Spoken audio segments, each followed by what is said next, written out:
Welcome back to a mental health break with Vincent A. Lanci. I'm excited to launch another episode for you all. I'm Vincent Lanci, speaker and author of the book Left for Dead, A Story of Redemption. When I was 21 years old, I was the victim of a hit and run accident while walking home from a friend's birthday.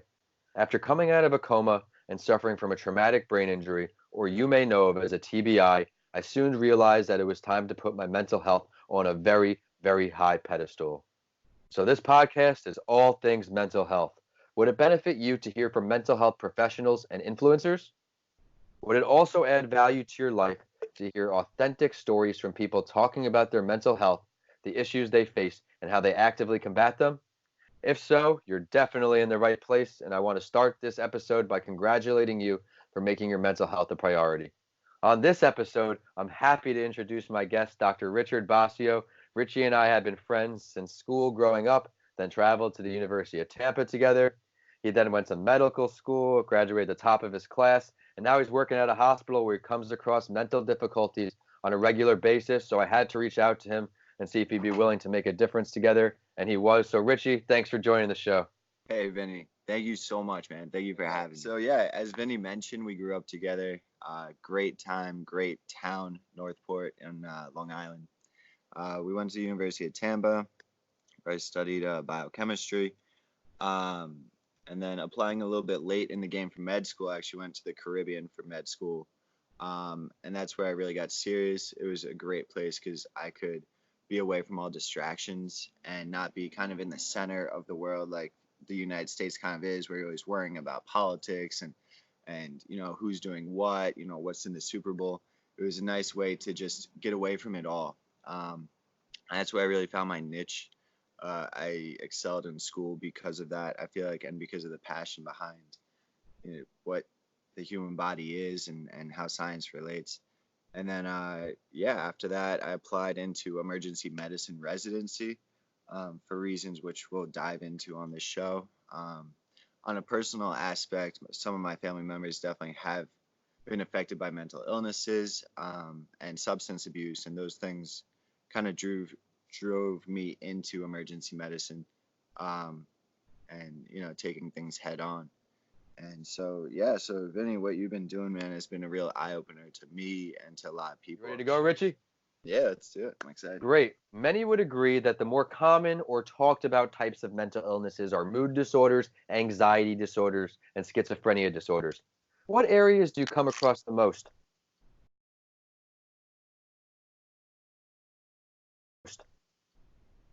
All right, great. So I'd say I'm a emergency medicine resident. It's a level one trauma, stroke center, and STEMI center. Those things seem like the big things, but a lot of my patients actually come in for mental health disorders. In the great state of Florida, we have this thing called the Baker Act, which is when someone is deemed essentially mentally unstable, a threat to themselves or others. Someone can call out, or the cops can call out, and have this patient brought in. And I'm the first person to see him in the hospital, where I talk to him about what's going on and what's been going on in their life. So I see a ton of substance abuse. And that's not even the psych patients. Sometimes that's just people who are not living a healthy lifestyle. If they're using cocaine, their blood pressure's going up and they're at risk for heart disease. They might be smokers and come in with COPD, or alcoholics and they have liver disease. And so on a medical standpoint, I have to evaluate those people. I'm always asking those people, what drugs do you take? What hobbies do you have that might not be beneficial to your health? But on the other side, when I deal with what's called the Baker Acts, or those people coming in, it's a lot of mental disorders which they've kind of lost control. Either there's some people who are depressed. There's a lot of people who are suffering from kind of like the other end of the spectrum, which is like schizophrenia, the bipolar disorder, just having delusions, or even sometimes bipolar mania. So, Yeah. Rich, you mentioned that you really have a passion for the medical field. That's why you excelled. When did you Mm. first decide that a career relating to mental health was the right career for you? Probably when I finished, or was getting close to finishing on med school. I wasn't exactly sure what I wanted to do. And med school is kind of cool because, at least for me, every field looks appetizing. It looks like, wow, this is a great career. Um, anesthesiology, radiology, surgery. Um, but with my background, especially to get more personal, my mom suffered with alcoholism for a long time. Um, and I kind of always carried this persona of not being judgmental towards people. Um, so after listening to a lot of people, actually, kind of like a lot of philosophical people and mentors. Jordan Peterson, to give a shout out, is probably my favorite. But obviously, there's Anthony Robbins, Jim Rohn, Vinny Lanci, Eric Thomas. These people are great. And what it made me realize is I want to face my fears of the things I'm scared of, and it's important to understand why I was scared of them. So in emergency medicine, I kind of look at it like a battlefield. Like you're in the trenches. There's things going on you can't control. Anything can happen at any moment. And I knew that if there was a career to prepare me for life, that this was it. So I essentially did it because I was scared of it and because I knew of what kind of person it would build me into if I were ever to take the bull by the horns.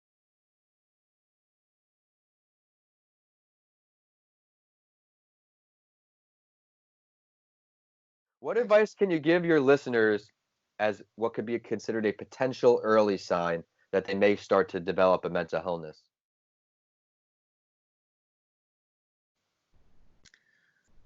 Uh, Good question, man. It's tough because there's some people who kind of yeah. I think of mental illness as two spectrums, and I think other people kind of define it as this way. There's anxiety, stress, depression, and then there's schizophrenia, mania, delusions.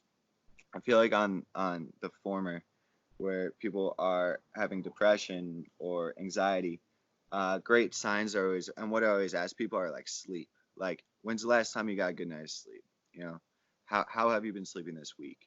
Um, and that's always kind of telltale sign. I can just look them in the eyes, and they know it themselves. They say, I'm not doing so well. And then drinking, drugs. What do you have control over in your life? Because I like that. unfortunately, Yeah. people are using these things to kind of help them feel like they have some control, or it's an addiction that they're essentially is running their life. So other than that, school, I love asking about school. How's school going? What's your interest? What's your hobbies? Um, and typically, when people don't might not realize that they're kind of going in the wrong direction, because I think that's really what anxiety and depression is people are going unfortunately in the wrong direction. They just don't know it. I think if everyone were to just get a tap on the shoulder and say, hey, go this direction, and like a non-biased, non-judgmental attitude, then and they would take it, then people would get away from the anxiety, the depression. um, but it's really just a falling out of good habits and picking up of bad habits. And sometimes obviously everyone goes through stressors, but having the good habits is what makes a difference, which we'll I, talk about. I love the way you kind of put that where you simplify it. It's your life choices that can maybe control you having a new type of mental illness, if you're Right. partying a lot, if you're not sleeping. And it all seems like common sense and it makes sense, but it's a Yes. great way to Well, put it. I mean, Vinny, like, social media, the stress, everyone's connected to everyone.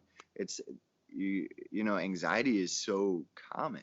Yeah. It's like it seems like who doesn't have You anxiety? could pick three, Richie, and only three. What would the three Okay. most important things that our listeners can do on a daily basis to improve their mental health? I the best change I made in my life, and this is so simple, and it's literally like the start of the new year has been amazing. Is go for a 15-minute walk in the morning.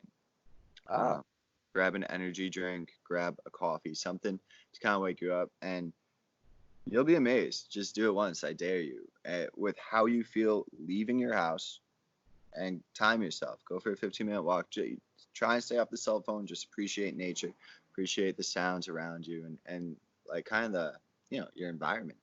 And have a little coffee, water, caffeine. Once you get back, see how you feel. See how your brain is just feeling so much more like ready for the day. So that'd be number one. Number two is working out. I mean, I was fortunate. I grew up with a very athletic based family. Like all my siblings played sports. A lot of you guys, my friends. So uh, studies show that like working out is as effective, if not more effective, as antidepressants. So, I and can definitely agree with antidepressants, not that. a lot of people understand. It takes 4 to 6 weeks to start seeing results. So someone can be depressed and then like, they'll be taking an antidepressant. It doesn't do anything the first 21 days sometimes. Um, Whereas working out, you get the results immediately. So I mean, if ever anything, and sometimes my body feels weak, so instead I'll go for a cardiovascular thing. I'll go for a run or need to kind of like wake up the blood flow. Whereas other times maybe it's like stress, and I like to like power lift or hit the weights. So either or I think is great. It's kind of what works for you and your body and where you are at that time. Number three. Yeah, you see, this is tough because now I get one more. Uh, All right, we'll make it a 3 and a 4 if they're that close. We'll make it happen. all right, three, I would say, take on your fears. That's it. Call the people that you've been scared to call and reach out to just because you might be shy. Do the things that you're uncomfortable with because you become a bit like a stronger person every time you get a little bit outside your comfort zone. You build your personal space, that circle, a little bit larger, and I feel like as humans, human race, we're meant to be connected to other people. We're meant to have relationships. It seems so natural, yet uh, as we talked about with anxiety and social media, people are kind of skewing away from opening up their personal space. Um, so yeah, I'd say take Let's on your now fears. touch on two longer term commitments that our Sure. listeners can create a healthy mindset with. Sure. So for long-term commitments, I'd say look at the people you're dating, and this kind of gets personal. Everyone has like a fantasy spouse, and they think that life would be so great if you're with that person. Um, but I really encourage people to maybe date someone that challenges you, uh, that does destroy your ego a little bit in order to build it up, because those are the people that they're not going to pat you on the back every time you do nothing, and they're going to be impressed when you do something, and they might have positive attributes. It's not always physical or what they how much money they have. It's really about who they are as a human. So think about the people. If you're single, if you're dating, then you know have an open verbal relationship. Be honest. Honesty is uh like everything. When I Couldn't say agree about more. going in the wrong direction, I feel like a lot of it's because people aren't being honest with other people or aren't being honest with themselves.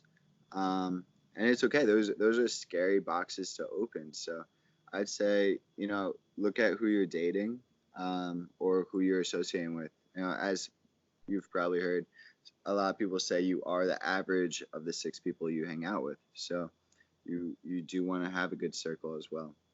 I love Um, that. Love se- that. Second long term goal I'd say for mental illness is passion or stability and education. So a lot of people have kind of, I call it the creative curse. And I think my mom being an artist and inheriting some of that, I kind of have some of that where I want to dive into music. I want to dive into like cultures, and there's so much art around us that is amazing, but not having um, kind of like a steady gig while I try and explore those things can be super devastating. It can be hard for financial reasons, for relationship reasons, and for anyone depending on myself. So I'd say try and find stability, um, because if you have stability, if you have and it's about balance too. If you have great friends, a great job, a great girl or boyfriend or husband or wife, um, hobbies, then if one of those things goes, your whole life doesn't go into disaster mode. That's why people who just date people like one other person and they're stuck by the hip and that's all that they do. If that goes away, they become like emotionally unstable, Obviously, there's other reasons, or deeper mental reasons, but you know, you need balance. You need pillars, because if you have a great job, then okay, at least you can go to your job, and you have great friends, you can hang out with them, and you like the gym, then you can do that. Or, if your job isn't working out, then those other three things will be helping you. And so I'd say find balance and be careful of the creative curse. Although I do want people to go and achieve the things that they're scared of, then do that, but have a good foundation, because foundation's everything. Now let's head into number 6. What a great episode, Richie. What are some ways that you plan on raising some awareness for mental health? So I love actually seeing the Baker Acts. I love seeing the patients in the hospital who might have just had a real bad day. It might not be the worst day of their life, but it's a bad day and they're unstable for some reason. And I always pull up a chair, sit down next to them, and kind of just have a talk.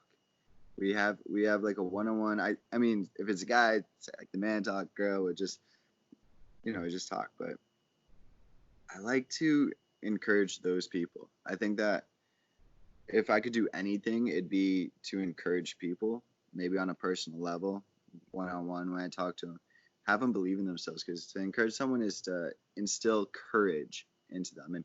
And when you go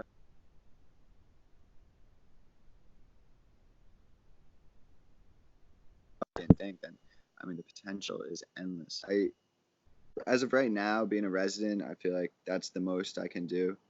Um, my time is kind of limited because we work a good amount of hours, and thankfully, I love my career. But once I get done with residency, we'll see. I mean, like I said, that creative curse is gonna have to really unravel with me, and I'll probably find other ways to reach out to people and talk to them. I love what you're doing. Maybe we could talk, Time a for the year from last word, now. Richie. I do this on my other podcast too, which is what it's really like to be an entrepreneur, because I want our Mm-hmm. listeners to really get to know our guests. Is there something you'd like to share with our listeners that we didn't get to touch on yet today? Vin, I think what you're doing is really cool. Entrepreneurship, um, and I think that people should really just take that first step to make a difference. Um, Yeah. try and help someone out today. If you hear this podcast, just do one kind thing for one good person, or do one thing outside your comfort zone, and see how you feel after that.